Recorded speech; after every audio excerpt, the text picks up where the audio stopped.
In the summer of 1923, a fire was lit in the White House garden. It wasn't for celebration, it was a purge. For hours, a woman in black, her face a mask of ironclad grief, threw stack after stack of paper into the flames. Letters, diaries, official documents, all turned to ash. This was Florence Harding, the new widow of President Warren G. Harding, and she was meticulously erasing her husband from history. This was not the act of a grieving widow, but the final move of the Duchess. She was the brains behind the president. She ran his newspaper, his campaigns, in the White House itself. She was the iron-willed architect who designed the entire career of her unambitious husband, taking him from the Senate to the height of power.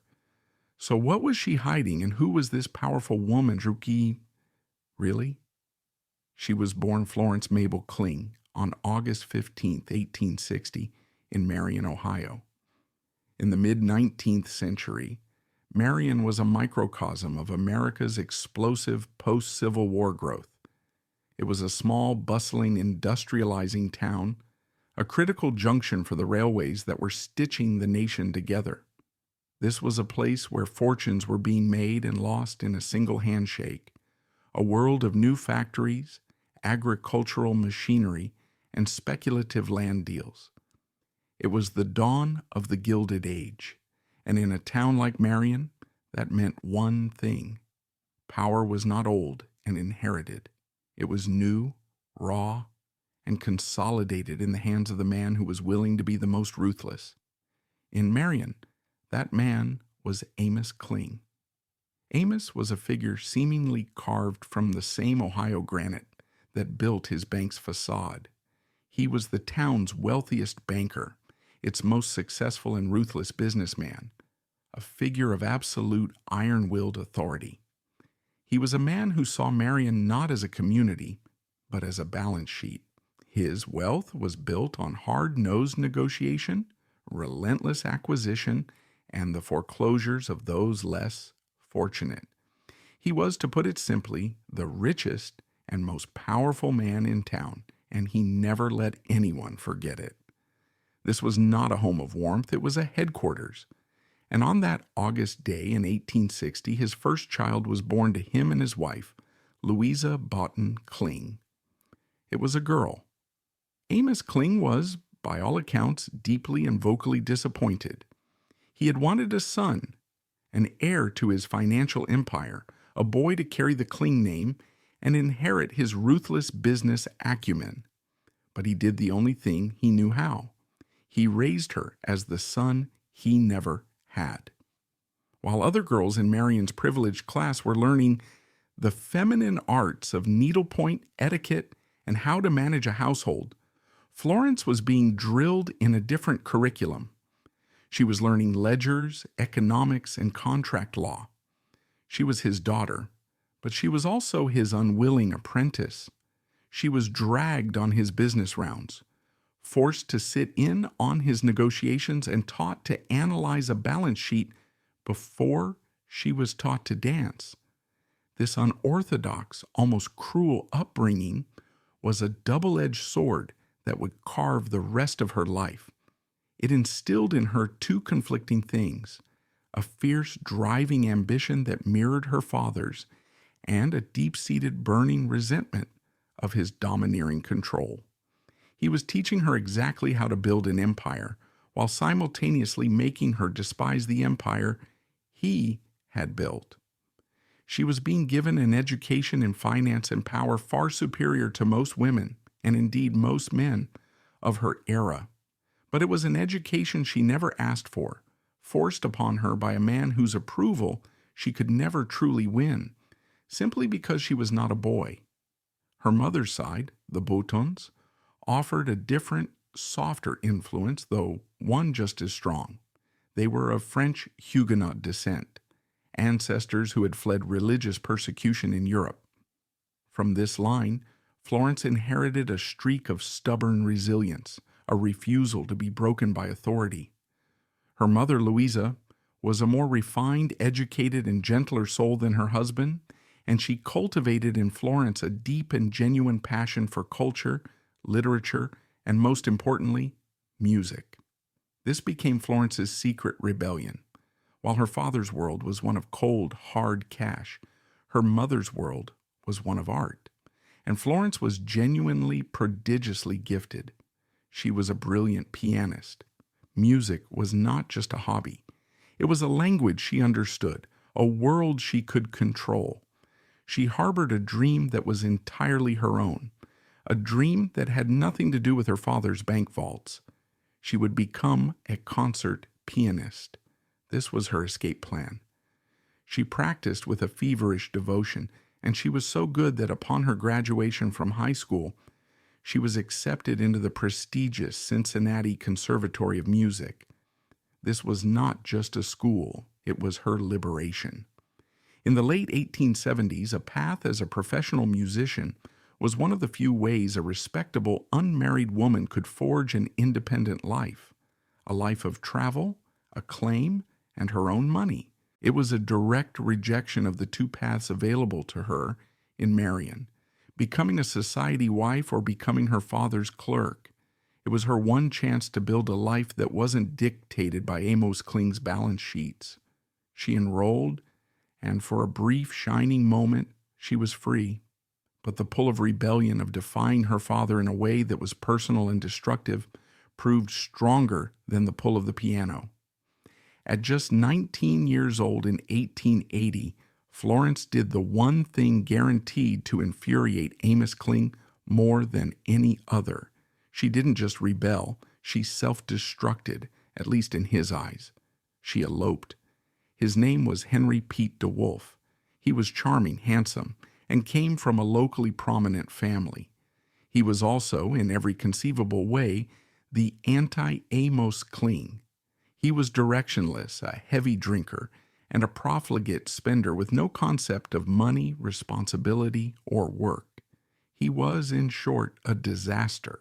But to a 19-year-old girl who had been suffocated by a tyrant her entire life, this charming, irresponsible wastrel looked like freedom. It was a cinematic escape, a 19-year-old's desperate bid for autonomy, running from one tyrant straight into the arms of a catastrophe. The romance, if it ever truly existed, evaporated almost instantly. The reality of her decision crashed down on her immediately. Just weeks after their marriage, Florence was pregnant. Their son, Marshall Eugene DeWolf, was born on September 22, 1880. But the reality of fatherhood and responsibility was a burden Pete DeWolf had no intention of bearing. He was a wastrel, an alcoholic, and a phantom. He spent what little money they had, accumulated massive debts under Florence's name, and then one day he simply vanished. He abandoned his wife and his infant son, leaving them with nothing but his debts and the shame. Florence was left in a position of ultimate humiliation. She was 20 years old, a new mother, an abandoned wife, a divorcee in an era when that was a profound and permanent social stain, and utterly destitute. She was forced to do the one thing she had sworn she would never do.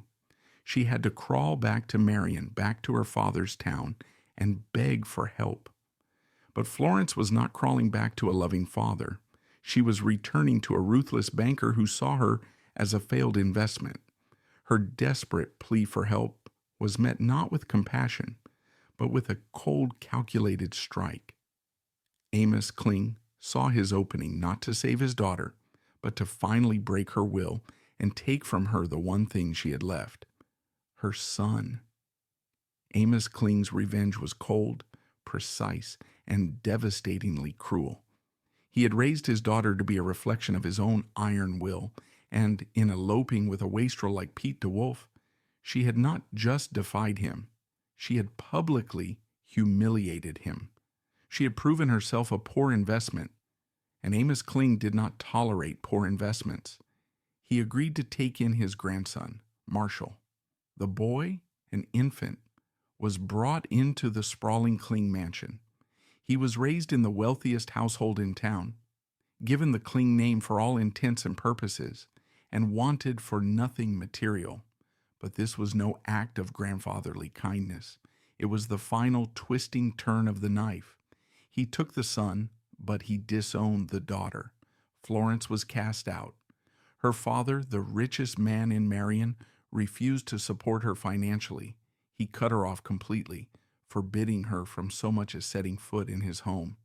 The daughter of the town's preeminent banker was now a social pariah, a living scandal, and a pauper. She was 20 years old, living in the shadow of the mansion where her own son was being raised by the man who despised her. She was a divorcee in an era when that word was synonymous with fallen woman. The humiliation was total. To survive, she had to rely on the one skill her father had not given her, her music. Florence Kling, the woman trained on ledgers and banknotes, the woman who had dreamed of the Cincinnati Conservatory, became a piano teacher. She scraped by, giving lessons for pennies to the children of the very families who whispered about her in the street. Every day was a battle for survival and a master class in humility.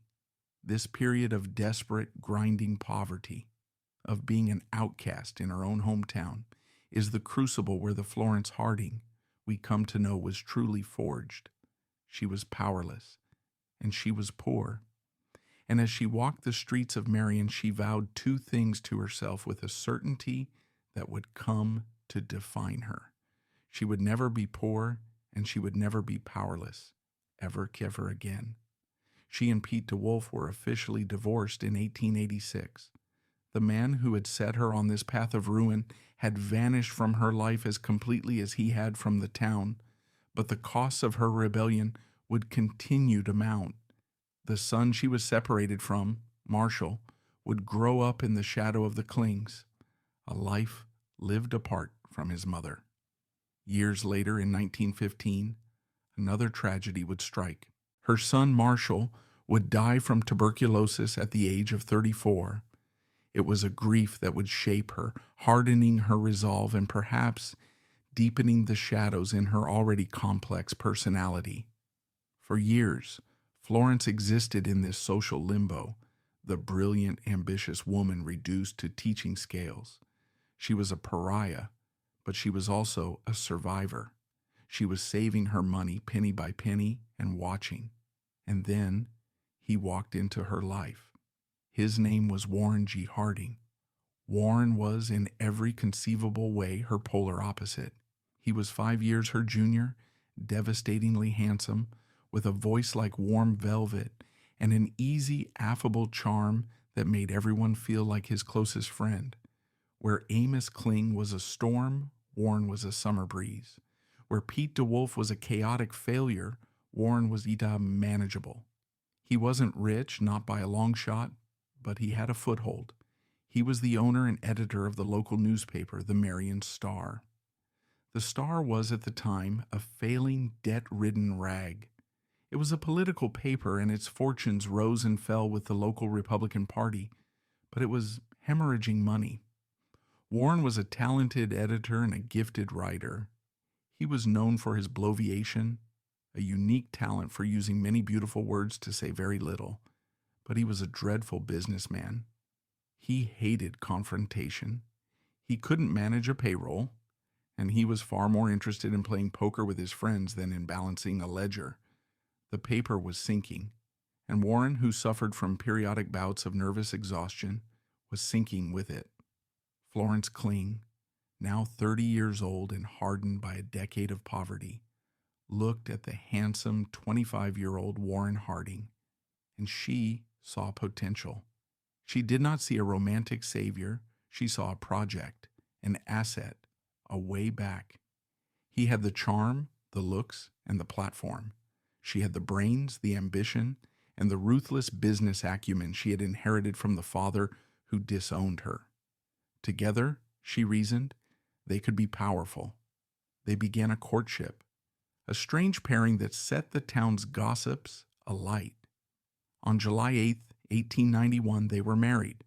Florence was 31, Warren was 26, Amos Kling was apoplectic. His opposition was not just vocal, It was violent. He saw Warren as a feckless, irresponsible social climber, utterly beneath his daughter. He launched a campaign of vicious slander against his new son-in-law. He threatened to shoot Warren on sight. He threatened to beat him. And, most despicably, he began to spread a baseless and poisonous rumor, one that would follow Warren for the rest of his life, that the Harding family had Negro blood. In the deeply racist society of late 19th century America, this was a claim intended to be a social and political killshot, designed to destroy Warren's reputation and his business. But Florence, forged in the fire of her father's disapproval and tempered by a decade of humiliation, did not flinch. She had chosen her path. She had survived her father's first rejection. She would certainly survive this one. She chose Warren, and in doing so, she cut the final frayed tie with her father. They would not speak again for years. Warren, for his part, seemed to know exactly who he had married. He nicknamed her the Duchess, a name that was part admiration, part fear, and all respect for her commanding, aristocratic bearing. It stuck. And in another act of quiet, radical defiance, Florence Harding decided she would not wear a wedding ring. She felt, she said, that it marked a woman as property and diminished her individual achievements. This was 1891. She was not becoming his. They were forming a company. She didn't just marry Warren, she married the Marion Star, and she descended upon its chaotic, disorganized offices like a whirlwind. Warren was the face and the voice, but Florence became the brain, the spine, and the fist. Soon after the marriage, Warren had one of his convenient, nervous collapses, a recurring theme in his life, and he checked into a sanitarium in Michigan. This was, perhaps, the greatest gift he could have given her. With him out of the way, Florence stepped in, and the Duchess took command. She wasn't just helping out, she ran the place. She had been raised on her father's ledgers, and she brought that ruthless business acumen to the newspaper. She went straight to the most chaotic part of any paper, the circulation department. She organized the routes, she managed the finances, she bought new equipment, and she handled the payroll with an iron fist. She was famously legendarily tough.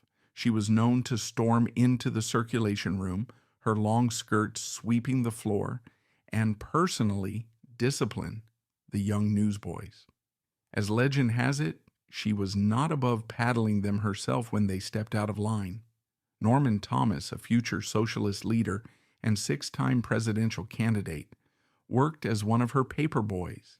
He would later say, unequivocally, Florence Harding was the real driving force of the Star. Under her iron-fisted management, the Marion Star transformed.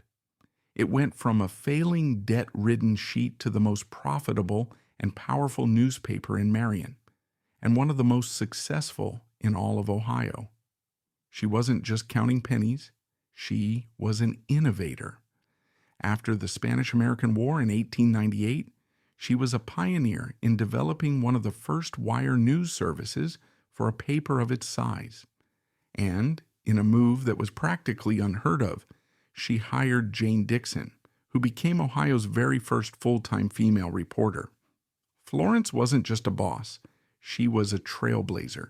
She had fulfilled her vow. She was not poor, and she was not powerless. But the very partnership that secured her power was about to become the source of her deepest private humiliation. She had built this man, built his business, and was now building his political career. But there was one part of Warren she could never manage, his fidelity. Warren Harding was a serial adulterer, and this wasn't a matter of discreet, occasional flings. This was a deep, sustained, and humiliating pattern of betrayal. He was a man who, despite his easygoing nature, required constant cloying adoration. He was, at his core, weak-willed, and he sought the validation that his formidable business-like wife could not or would not provide. Florence had married him as a business partner, and he, it seemed, was content to treat her as such. reserving his romantic passions for others. The most significant affair was with Carrie Fulton Phillips. This was the betrayal that cut the deepest and lasted the longest. Carrie was not some unknown woman. She was the wife of one of their best friends, James Phillips, a local merchant. The affair began around 1905 and lasted for 15 agonizing years. It was passionate, intense, and, for a man with political ambition, shockingly reckless. They exchanged hundreds of florid, explicit love letters. This was not a hidden, shame-filled correspondence. It was a torrent of romantic and sexual obsession. Warren, by then a rising political figure, and later a U.S. Senator, was writing to his mistress on government stationery, professing his love, detailing their trysts, and even giving her a private code name. He called himself Constant and her dearest. The letters are a portrait of a man utterly besotted, a man willing to risk everything for this one passion. Florence found out about the affair around 1911. The discovery was devastating. It was a public and private humiliation rolled into one.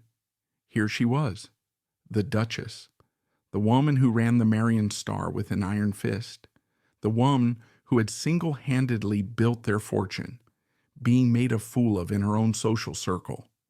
She confronted them both, and she seriously, painfully considered divorce. But she didn't leave? Why? Because by now, the stakes were too high. She was no longer Florence Kling, the 20-year-old outcast with nothing to lose. She was Mrs. Warren G. Harding, the co-proprietor of a rising political star. She had invested 2 decades of her life, her business acumen, and her relentless ambition into the Harding brand. A divorce would have destroyed it, and her with it. It would have been a public admission of failure, a scandal that would have ended Warren's career and plunged her back into the same shame and social ruin she had fled in 1886. She would be once again the abandoned wife. So she stayed. She swallowed the humiliation, the rage, and the heartbreak, and she channeled it. She channeled it into the one thing she could control, ambition. If she could not be the sole object of his love, she would be the sole architect of his success. The betrayal didn't break her, it fueled her. And then, as if that weren't enough, there was Nan Britton. If the affair with Carrie Phillips was a passionate betrayal among equals, the affair with Nan Britton was something far more sordid and in many ways more pathetic. Nan was a local girl from Marion, 30 years Warren's junior. She was, in fact, a schoolgirl who had a passionate adolescent crush on the handsome newspaper publisher and local politician. She papered her bedroom walls with his picture. When she was older, she connected with him, and he, now a U.S. Senator, began an affair with her. This wasn't a passionate meeting of minds. This was a powerful man preying on a starstruck young woman. He would sneak her into his Senate office, and they would have trysts in a small closet, an undignified, desperate act that spoke volumes. The affair with Nan resulted in a child, a daughter named Elizabeth Ann. This was a fact that was denied by the Harding estate for nearly a century. When Nan Britton published a tell-all book, The President's Daughter, in 1927, she was vilified as a liar, a blackmailer, and a troubled fantasist. The Harding family and their allies destroyed her reputation. That is, until 2015, when DNA testing requested by descendants of both the Harding and Britton families confirmed beyond any doubt that Elizabeth Ann was, in fact, the biological daughter of Warren G. Harding. Florence knew. She may not have known all the details, the letters to Carrie, the closet with Nan, but she knew. She lived every day with the knowledge of her husband's profound compulsive betrayals. This private pain, this constant simmering humiliation, only seemed to fuel her public ambition. If she couldn't control his heart, she would control his destiny. As Warren's political star began to rise, from state senator to lieutenant governor to U.S. senator, Florence was the launch director, the campaign manager, and the chief financier. Warren Harding didn't just have a political career. A political career was inflicted upon him by his wife. He was, by all accounts, a lazy man. He loved playing poker, drinking, and bloviating with his friends. He was the perfect product, devastatingly handsome, unfailingly genial, looked presidential, and had that beautiful, empty voice. He was, as one contemporary famously said, no intellectual giant. He was the perfect man for her ambitions, empty, handsome, and pliable. Florence ran everything. She managed their finances, curated his image, wrote his correspondence, and dictated his social life. She vetted his speeches, cutting out his more purple prose. She literally pushed him, goaded him, and managed him up the political ladder. She was the driving force. She famously wrote in a letter, "I have only one real hobby, my husband." Another time she was more blunt, telling a friend, "He does well when he listens to me and poorly when he doesn't." This wasn't arrogance. It was a simple, unvarnished statement of fact. But for all her hard-headed, pragmatic business sense, Florence concealed a deep vulnerability, a streak of mysticism that seems utterly at odds with the tough-as-nails CEO. Perhaps as a result of the trauma she had endured, her father, her first husband, her son's death, Warren's betrayals, she was a fervent believer in spiritualism, astrology, and the occult. She charted her life by the stars, and she would not make a major decision without consulting her psychic. Her most trusted advisor was not a political operative, but a Washington clairvoyant and astrologer named Madame Marcia Champery.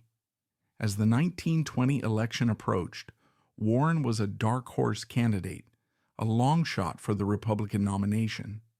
Florence, needing guidance, went to Madame Marcia to ask the big question, and Marcia delivered a staggering two-part prophecy.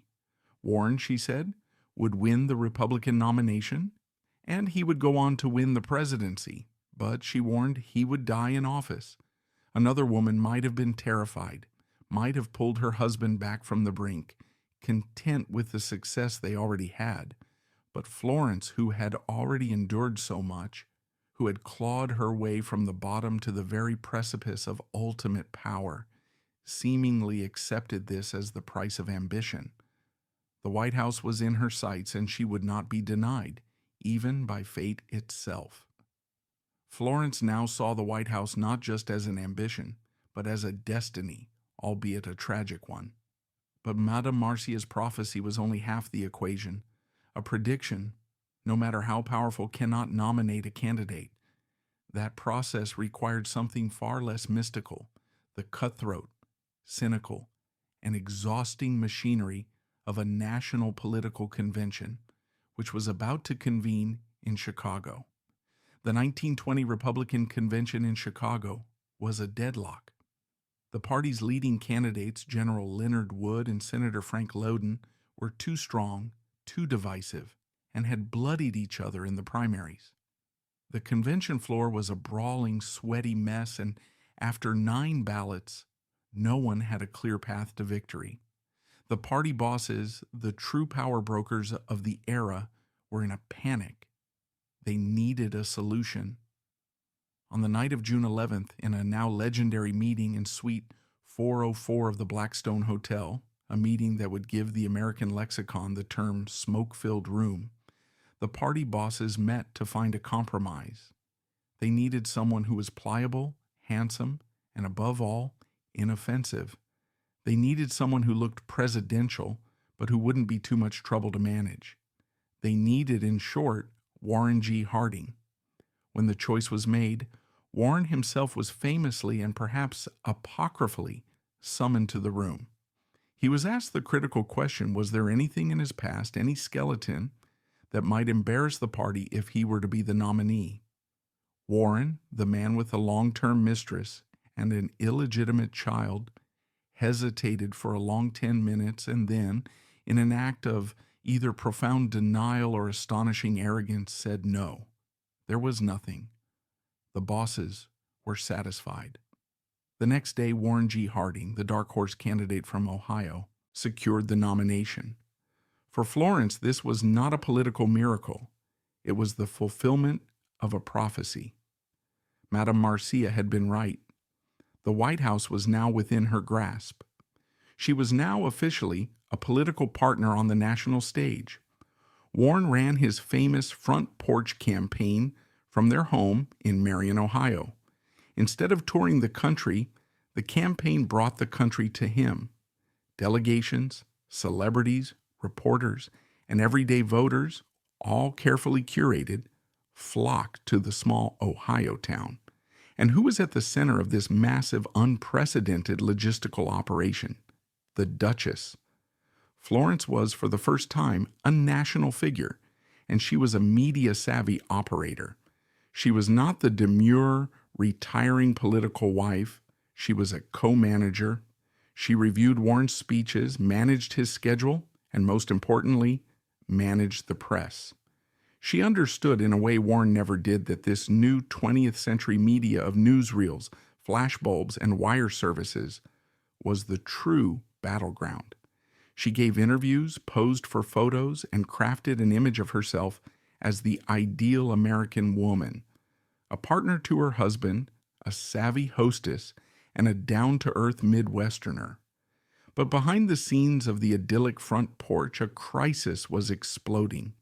A ghost from her past and Warren's had returned, and she was threatening to burn their entire world to the ground. Carrie Phillips, Warren's longtime mistress, saw her opportunity. Her affair with Warren was long over, but she had kept the letters, hundreds of them. 15 years of florid, explicit, and deeply compromising love letters, many written on U.S. Senate stationery. This was not just a personal scandal. It was a national security one. Carrie and her husband had been fervent pro-German sympathizers during World War I, to the point where they were under surveillance by the Bureau of Investigation. The thought of a presidential candidate's love letters to a potential former German agent being released to the public was an existential threat. Carrie Phillips threatened to do just that. It was blackmail, pure and simple, and it could have and should have destroyed the campaign. Florence did not panic. She did not collapse in a fit of grief or rage. This was not a domestic dispute. It was a business crisis. She was the woman who had faced down her father's tyranny and a decade of poverty. She was the Duchess, and she would handle this. She took the information straight to the Republican National Committee. The party bosses, the same men from the smoke-filled room, were terrified. They dispatched an agent to meet with Carrie Phillips. The negotiation was tense, but the solution was simple. The RNC paid Carrie Phillips a small fortune, about $20,000, plus a guarantee of an annual stipend for life. In exchange, she was to turn over the letters and take a long vacation. She and her husband were put on a boat to Japan and Europe with all expenses paid, and were instructed to stay there until well after the election. Florence, the fixer, had neutralized the threat. The woman who had been forced to endure the affair in private had now, as a matter of political necessity, orchestrated its cover-up. She had swallowed the ultimate humiliation, turning her personal pain into a political strategy. And when a pesky reporter digging into her own past asked about her first marriage to Pete DeWolf, Florence simply and coolly lied. She claimed she was a widow, that DeWolf had passed away heroically years before. It was a neat, clean story that avoided the social stigma of divorce, a stain that could have been used against her and her husband. The scandal evaporated, and in November 1920, history was made in more ways than one.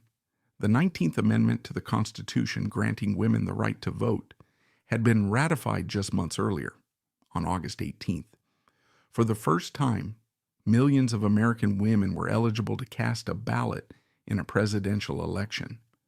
On Election Day, Florence Harding, the girl who had been disowned and forced to teach piano, the woman who had been a social pariah, walked into a polling booth in Marion. She cast a ballot for her husband. In that moment, she became the very first First Lady in American history to vote in a presidential election, let alone vote for her own husband. Warren G. Harding won by a landslide. He promised a return to normalcy after the trauma of the World War and the turbulence of the Wilson years. He took 60% of the popular vote, a stunning mandate. Madame Marcia's prophecy was complete, and on March 4th, 1921, Florence the Duchess Harding, the kingmaker, the fixer, and the ultimate survivor, entered the White House. The campaign was over. The blackmail had been paid, the lies told, and the election won by a landslide. Florence and Warren had arrived, but the White House they inherited was not a celebratory space. It was a tomb, a building that had been darkened and shuttered by the illness of Woodrow Wilson and the secret presidency of his wife Edith. The return to normalcy Harding had promised would have to begin with his own home. They arrived at a White House shrouded in gloom. The previous president, Woodrow Wilson, had been incapacitated by a massive stroke, leaving his wife Edith to act as a secret gatekeeper, the secret president, controlling all access and information. The White Hours had been closed, dark, and mournful. Florence literally threw open the gates. She despised the old, stuffy traditions. On their very first day, she and Warren walked out the front door and invited the public, who had been barred from the grounds, to come in. She was not content to be a quiet hostess in the background. She called herself her husband's comprehensive partner, and in 2 short years, she would completely redefine the role. She is, without exaggeration, the model for the modern First Lady. A newspaper at the time wrote, "Not until a woman is elected president will the White House know again so keen a feminine politician as Mrs. Florence Kling Harding." Her true genius was in her understanding of mass media. She was the first First Lady to truly grasp its power decades before her successors. She didn't just tolerate the press, she invited them in and managed them. She was the first to hold her own regular press conferences, specifically for female reporters, a groundbreaking act of solidarity and political savvy. In these meetings, she would discuss politics, policy, and her causes, treating the women's press as serious journalists, not just society writers. She was a creature of the 20th century. She was the first First Lady to own a radio. She was the first to be filmed with a movie camera, and she understood its power. She essentially invented the White House photo op, a concept we now take for granted. She would stage events, knowing exactly how they would play in the newsreels that were shown in theaters across the country. She turned the White House from a stuffy executive mansion into a stage, and she was its producer-director. She invited celebrities, a shocking breach of protocol at the time. Movie stars like Al Jolson, Lillian Gish, and Douglas Fairbanks came to visit. She hosted scientific pioneers like Madame Curie. But she didn't just host her, she used the visit to publicly champion education and professional opportunities for women. She was also, far from quietly, a political advisor. She would sit in on cabinet meetings, a move that stunned the all-male political establishment. She reviewed Warren's speeches, often with a red pen, tightening his famously bloviated prose. She vetted his appointments. Warren, to his credit, listened to her on some of the most important picks. He installed 2 of the most competent and brilliant cabinet members in American history, Charles Evans Hughes as Secretary of State and Andrew Mellon as Secretary of the Treasury. Both were Florence's picks, men she respected for their intelligence and business acumen. and she championed her own causes, a radical idea at the time. Her most passionate cause was the welfare of veterans. After the Great War, thousands of men returned wounded, shell-shocked, and neglected. Florence adopted them. She called them "my boys."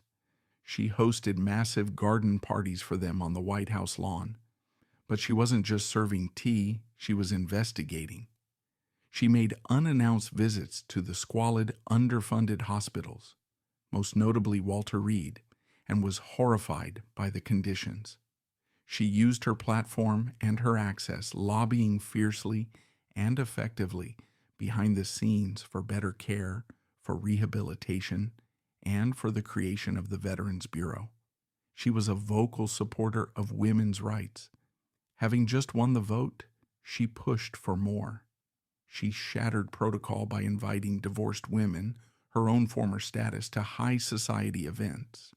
She championed animal rights, working with the ASPCA and other humane societies to advocate against animal cruelty. And she had a secret weapon, a four-legged PR genius, Laddie Boy, their Airedale Terrier. Laddie Boy was arguably the first celebrity White House pet. Florence used him brilliantly. He had his own carved chair for cabinet meetings. He hosted his own Easter egg roll. He had interviews with the press. He even had a birthday party for other dogs on the White House lawn. It was, of course, a photo op. The cake was a dog biscuit creation, and the event was a fundraiser to raise awareness for her animal rights causes. It was brilliant. But this glittering White House, full of movie stars and press conferences, had a dark, rotting core. The Hardings famously presided over a White House where alcohol, bootlegged gin, and whiskey flowed freely at all-night poker games, all while prohibition was the law of the land. And Florence was fighting a desperate, losing battle on two fronts, one against her own body and one against her husband's friends. For years, Florence had suffered from a severe chronic kidney disease, likely nephritis. The condition was painful and debilitating. She was in constant managed discomfort. And in 1922, during her time as First Lady, she collapsed. Her kidneys failed. She was in a coma, her life hanging by a thread. She almost died. Her only trusted physician, the man who had overseen her health for years, was one Charles E. Doc Sawyer. He was a homeopath from Marion, an old family friend. His treatments were questionable at best, and he was now, terrifyingly, the Surgeon General of the United States, an appointment made by Warren. As her health was failing, Warren's administration began to rot from the inside. The Ohio gang, Warren's cronies from his home state, had descended on Washington. They were, in the words of one observer, a gang of thieves. Florence despised them. She saw them for what they were, leeches, grifters, and fools who were using her husband's good nature and lack of oversight to enrich themselves. She couldn't stand men like Attorney General Harry Daugherty or his associate Jess Smith. She saw them as beneath her, and worse, a threat. And then, the scandal that would define the administration broke: Teapot Dome.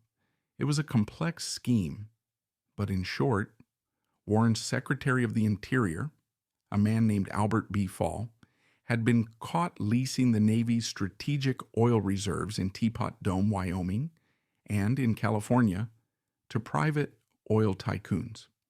In exchange, Fall had received what he called loans, hundreds of thousands of dollars in cash delivered in a little black bag.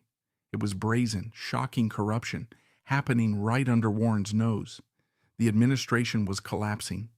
The Ohio gang was in a panic. Jess Smith, terrified of being indicted and abandoned by his boss Daugherty, would soon die by suicide, a gunshot to the head in his apartment. The walls were closing in, and Warren, a man who hated confrontation and lived on denial, was crumbling. The glitter of the celebrity White House had been snuffed out by the grim reality of Teapot Dome. The administration was rotting, and the stench of corruption was now too strong to ignore. Warren, a man built for handshakes and not for crises, was buckling. With the walls closing in and his health failing, the Hardings did what any cornered politician does. They tried to change the subject. They planned a grand, desperate escape disguised as a public tour. In 1923, a desperate Warren and Florence embarked on a voyage of understanding. It was a grueling cross-country tour by train, all the way to Alaska and back down the West Coast.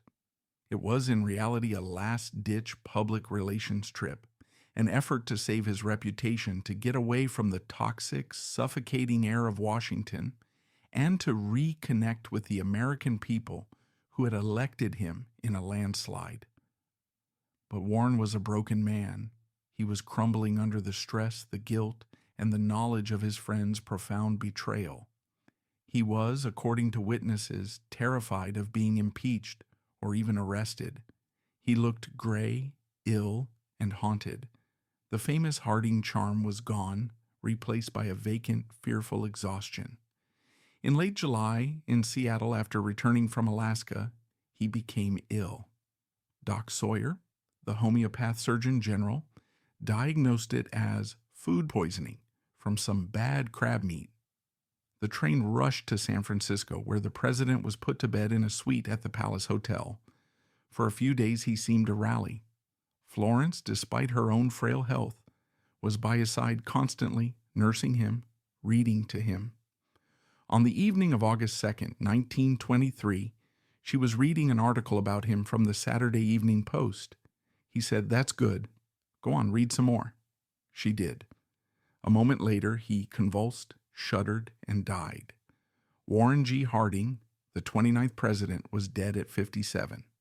The official cause, released by the doctors, was a cerebral hemorrhage, or stroke, likely brought on by his high blood pressure and a long-standing heart condition. And then, in the immediate, chaotic aftermath of that moment, Florence Harding made the decision that would haunt her legacy and poison her name for a century. She refused an autopsy. In that one sharp refusal, she sealed her fate. The rumors started instantly, and they were vile. Had she done it? Had she, the long-suffering wife, the Duchess, finally had enough? Had she poisoned him? The motive was right there for everyone to see. She could have been saving him from the humiliation of impeachment. She could have been exacting her revenge for Carrie Phillips and Nan Britton. She could have been protecting her own name, the name she had built from nothing. The whispers grew into a roar. Gaston Means, a shady private detective and con man, would later write a sensational and completely fabricated book called The Strange Death of President Harding. In it, he claimed he had helped her, that he had seen her poison the president's coffee. It was utter nonsense, written by a con man from a prison cell, but in the scandal-hungry atmosphere, it sold like wildfire. There is zero credible evidence that Florence Harding harmed her husband. The most likely scenario, supported by all modern medical analysis of his symptoms, is that Warren G. Harding did not have food poisoning. He was suffering a massive, predictable heart attack. And Doc Sawyer's food poisoning diagnosis was a catastrophic misreading of the initial symptoms. Perhaps Sawyer had even given him stimulants or purgatives, which would have been fatal to a man in cardiac arrest. But her refusal, why? Was it the act of a grieving widow who simply couldn't bear to see her husband's body violated? Was it the act of a 19th century woman who held a deep mistrust of invasive medical procedures? Or was it the act of an enforcer, a woman who knew that an autopsy might reveal something, not poison, but perhaps Sawyer's catastrophic malpractice, that would contradict the official story? We will never know. But Florence wasn't finished. Her work was not done. She returned to Washington, a widow in black, and then, in the White House, and later in her home in Marion, she began to burn. Crate after crate, box after box of Warren's personal papers, His correspondence, his political memos, and his diaries were brought to her, and she, the ultimate executive, sat and personally sorted them, feeding them one by one into the fireplace. This was her final act of control. This was not the act of a grieving widow. This was the act of a CEO liquidating a failed company. She was protecting his legacy, she claimed, but she was destroying the evidence.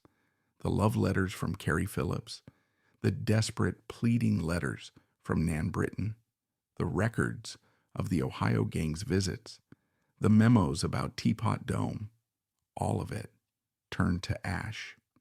It was perhaps the greatest destruction of presidential history ever committed. It was the final act of the Duchess, managing her husband's image and her own, even from beyond the grave. The presidency, her life's work, was over. Her name and her husband's was now a byword for scandal, corruption, and incompetence. Her health, which had been failing for years, now collapsed completely. Her body, which had run on pure, unfiltered ambition, finally gave out. Just over a year after Warren's death on November 21st, 1924, Florence Harding died of kidney failure in her home in Marion. She was 64 years old. She and Warren are now buried together in the Harding Memorial, a massive circular white marble tomb in Marion, Ohio. Her will left most of her estate to her 2 grandchildren, the children of her long-lost son, Marshall. Florence Harding's legacy is a profound paradox. The very scandals she tried so hard to hide, the very papers she burned, are what ultimately defined her husband's presidency. By burning the evidence, she only made the shadows look darker, the whispers sound more credible. But her other legacy, the one she built in plain sight, is the one we have forgotten. She was the blueprint for the modern First Lady. She was the first to prove that the role was not one of decoration, but of power. She was the first to understand mass media, the first to have her own political platform, and the first to see herself as a comprehensive partner. Every time a First Lady champions a social cause, holds a press conference, or sits in on a policy meeting, they are walking in the shadow of the Duchess. She dragged the role kicking and screaming from the 19th century drawing room into the 20th century news cycle. Her life was a testament to a relentless, unyielding will.